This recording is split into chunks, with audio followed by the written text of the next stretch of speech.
Hi, hello. I hope you are doing well. I'm Lizzie. I read books sometimes. I am doing okay. It is July 28th as I record this, and I want to tell you about the books I read in June and July. And I managed to read 23 books since June 1st, so that's pretty good. I like that for me. And I'm well on my way to meeting my goal of 75 for the year. And maybe I'll break 100. We'll see. I don't know. I'm hopeful. Okay, I'm going to start with graphic novels. I read 8 graphic novels, which probably accounts for why I read so many overall. I'll start with Snapdragon. This is a really cute, fairly simple, straightforward story about youngster, maybe preteen, who,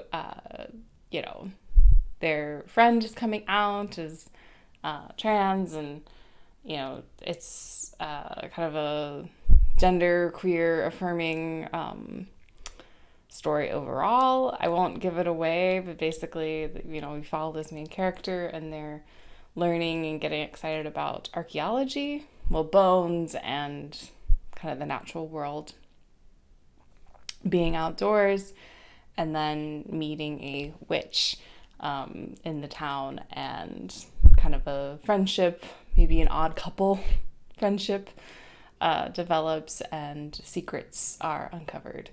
I'll leave it at that. The next one I can tell you about is Commute, which was actually a memoir, and, this is a white woman talking about her experiences on public transportation and also just sexism in general, misogyny, and how we live in a culture that thrives off of shame.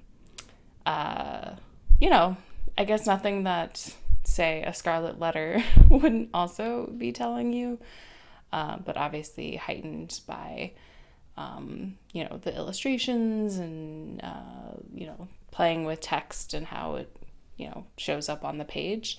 I liked it. It read like a book that, is of this, maybe a little bit before 2022 time. And that, trying to voice this very particular dread, honestly. And I think anyone femme presenting knows this feeling of like, oh, I'm being looked at, I have unwanted attention, and just having to constantly choose your battles and figure out how you will respond. And often it's, just ignoring and trying to de-escalate, because again, we have been conditioned to do that. Woman World was so good. I very much loved one of the main characters. I'm blanking on their name, but just such a bundle of joy and curiosity, excitement, and I could really empathize. I felt like I saw a younger me in a lot of ways, or kind of the way I relate to, say, like May in My Neighbor Totoro as well. Kind of this like fearlessness and bravery, I guess, but also just like authentic, full person. It's obviously very visual, it's graphic, it has, kind of the inside jokes hidden, embedded in the actual scene. So if you're looking for a laugh, but also commentary on what it means to be a woman, that's one I'd highly recommend. I think I might even buy a copy to own. Then The Times I Knew I Was Gay. I honestly don't remember much of this. I think it could have been better executed. I suppose that's how I feel, but I liked it. Becoming Horses. This was a little trippy. Every page so beautiful. I think the art style really captivated me. The story, I think it's been done before. This whole, transmuting into another form and kind of exploring a world. I don't know that that's super original, but I'm glad I tried it. Summer Blonde. This I think I had hyped in my head, and I'd found a copy in a free little library, and I was like, oh, great. then I've held on to it for years, and then finally reading it, I'm a little let down. Didn't meet the expectations I set for it. This one summer, we follow two girls, again, preteen age, Rose and Wendy. They're kind of at this beach their families always go to, I believe I think it's summer, as the title implies. And the synopsis says, it's the summer of secrets and sorrow and growing up. And it's a good thing Rose and Wendy have each other. So it's a lot about friendship, kind of, I think that feeling of when you are that young, that you're observing so much happening in, the adult world, but you're not really part of it.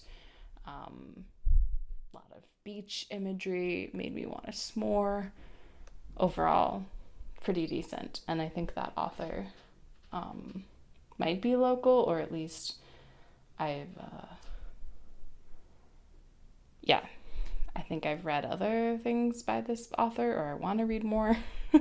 Something like that. Last graphic novel I want to talk about is The Shadows, which is kind of a immigrant story.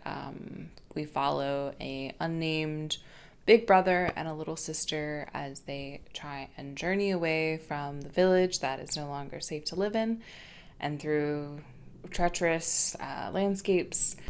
It cuts back and forth between that escape and then the big brother character being interrogated by customs or border officer. And obviously it talks about grief and, the lengths you go to, try and make a better life for your family. And I guess the complicatedness and also, just the, simple fact of trying to survive. It has some mystical qualities to it, and clearly, because it's in the title, shadows matter. Someone had highly recommended it, just a booktuber I watch, and it just didn't really do the same magic on me. But if you're looking for a heartfelt, allegorical story, then that's a good one. The short story collection that frustrated me, and I feel bad because I know my friend gifted it to me, but it was, what's it called?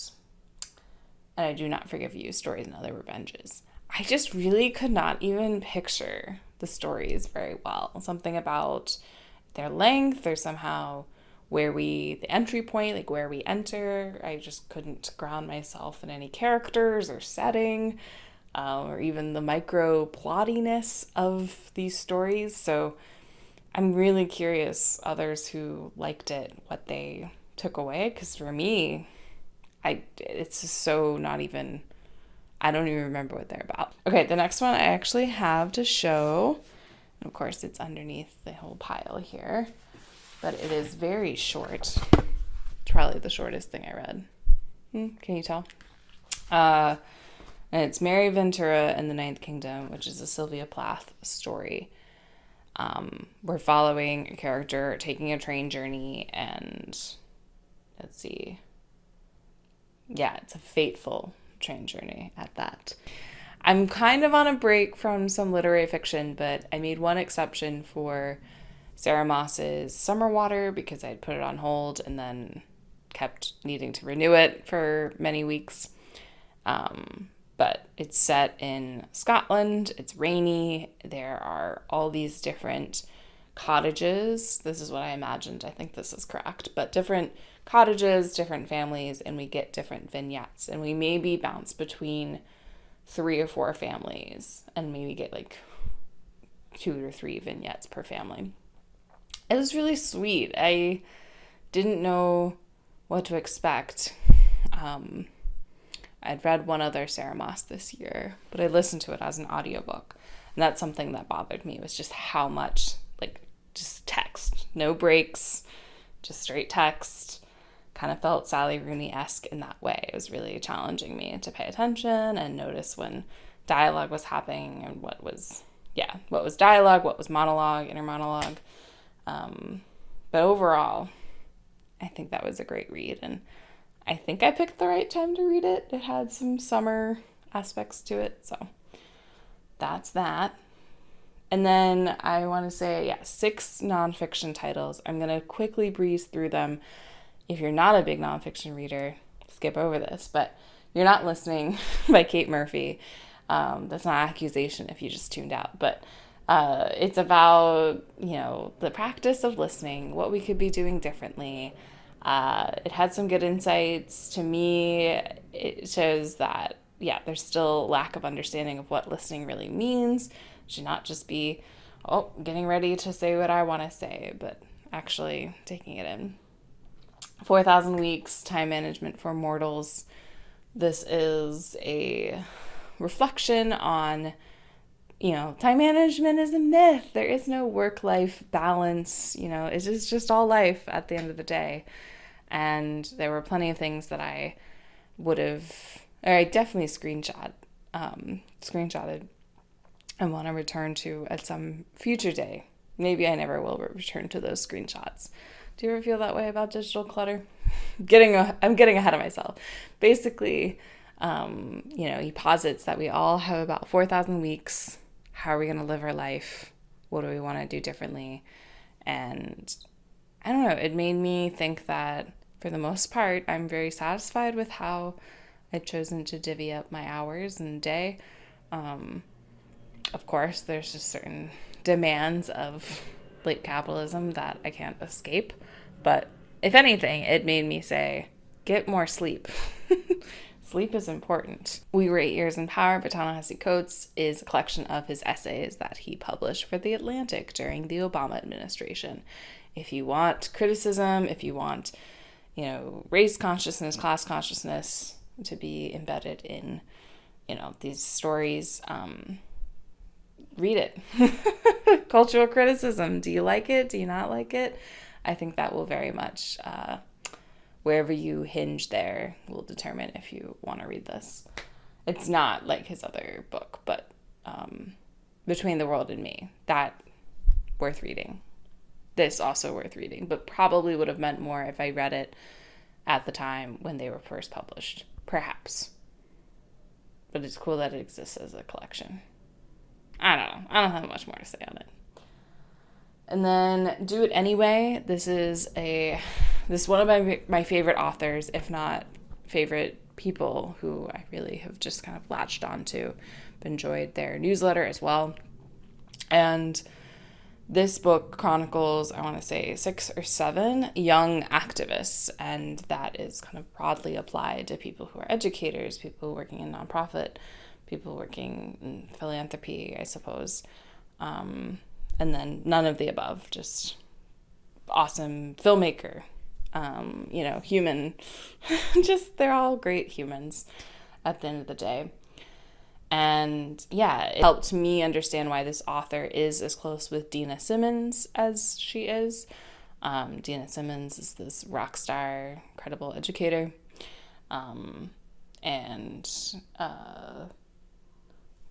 Basically, if you need a little bit of oomph, remember there are people doing awesome things motivated purely by the desire to make it a better world. Keep Moving. It felt like one of those books by, I guess he's only published the one book, but Lin-Manuel Miranda, his tweets. It felt like this woman's journal diaries, essentially. But then, every page, keep moving, keep moving, keep moving. I'm talking about it as if I hated it, but I read it at the right time. It felt therapeutic, perhaps. It gave me some time to reflect through, reading this text and being prompted a little bit. So that is Keep Moving. Then I read Is Gender Fluid? A Primer for the 21st Century. This was great. This had so many intersectional tidbits, and it felt recently published in a good, in the best way that it, was current. Basically, if you are not familiar with other terms, LGBTQ and the umbrella, if even me, if what I just said seems like alphabet soup, then you should check it out. overall, I learned so much, and what's wrong with learning? Nothing's wrong with learning. Okay, quicker reads. These were romancy. I have one of them here. This one's great. Great cover.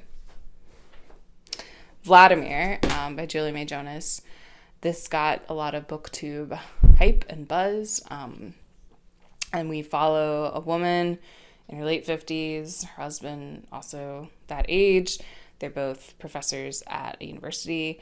And yeah, he's being investigated into the relationships he's had with women, though there's been an arrangement between the wife and husband that's okay. They have an open marriage. But anyway, we also then follow the woman like very madly, deeply falling in lust with this other professor, Vladimir.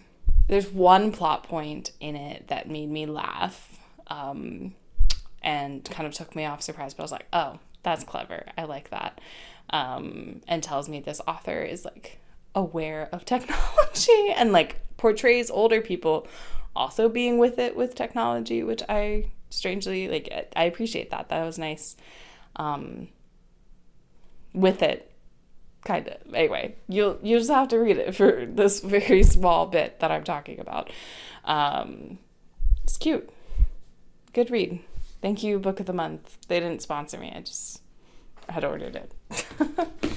And then I also read God Help the Child, which is kind of the only modern Toni Morrison, or like set in present day. This was published maybe 2013, one of her last novels before she passed. And we follow a woman who's just like very self-assured and, you know, takes no fools, suffers no fools, whatever. But then we see this romance blossom between, I suppose, was he a childhood friend? Ooh, I feel like I might be conflating this with the other book I'm about to mention. Ooh, I wish I remember all the details. It's that one I read like early June. Basically, we follow, this woman going through late 20s, early 30s, and it's fun. It's a romp. 7 Days in June.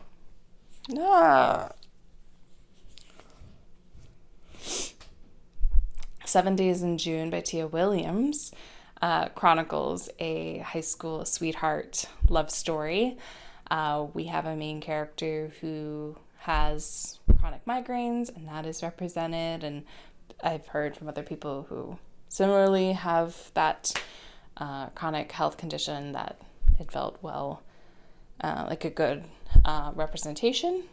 And so this woman, she had a kid with the husband, and she's like late 30s now, but then divorced, and so she's single, but just trying to write a book.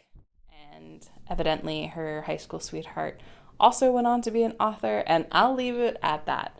What I did not appreciate, and I think, you know, every author who does this must be just like getting that pay bump, whatever, but naming things like Home Goods, or just anytime there was kind of the name brand shout out hashtag ad felt not great. But you can look past that, and I think it kind of stops. Like, it was more true in the beginning, and I almost didn't keep going with it, but I'm glad that I finished it. One poetry mention is Oceanvolg's Night Sky and Exit Wounds. I bought it at the same time as his novel. It's good. I just don't think I appreciate poetry. I'll give it another chance. It's gonna definitely stay on my shelf. Happy to loan it out if you want it. I have it. See? It's here. Okay.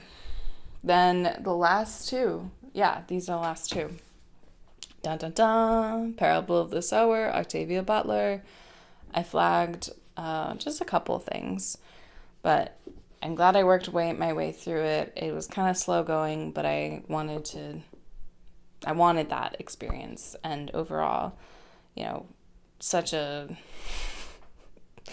painful allegory for what is going on right now. Okay, we're jumping a couple years in the future. It's 2025 through like 2026, 27. And we follow a young character who's kind of developing her own religion and spirituality, and also trying to survive and live off, the land and get to a safer place. It's heartbreaking. It talks a lot about, corruption and how we can't wait for the government to step in to fix everything, but also, just sort of a commentary, really, on trust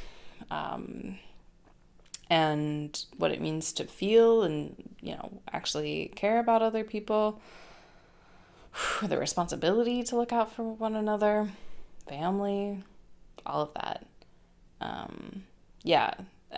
Just let me read the back to you and tell me this was not, very prescient. When global climate change and economic crises lead to social chaos in the early 2020s, California becomes full of dangers, from pervasive water shortage to masses of vagabonds who will do anything to live to see another day. 15-year-old Lauren Alamina lives inside a gated community with her preacher father, family, and neighbors, sheltered from the surrounding anarchy. In a society where any vulnerability is a risk, she suffers from hyperempathy, a debilitating sensitivity to others' emotions. Precocious and clear-eyed, Lauren must make her voice heard in order to protect her loved ones from the imminent disasters her small community stubbornly ignores. What begins as a fight for survival soon leads to something much more, the birth of a new faith and a startling vision of human destiny. Can't wait to read Parable of the Talents. That will be my kind of longer fall read. If it takes me more than a month, that's fine.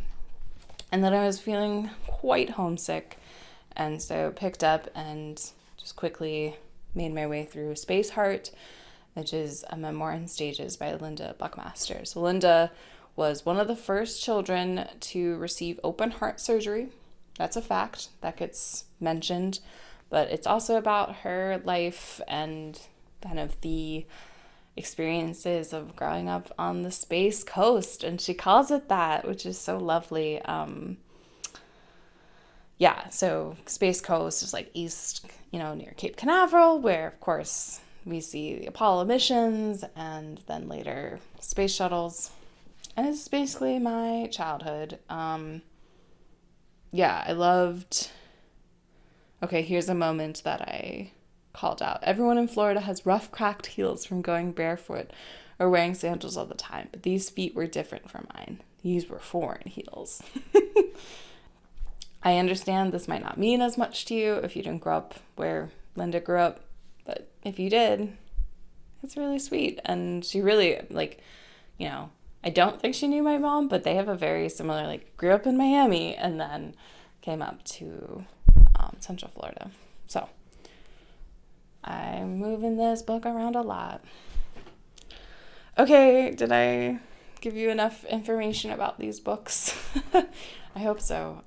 Comment below with what you're reading, what you're enjoying, and I will catch you in the next one. Bye.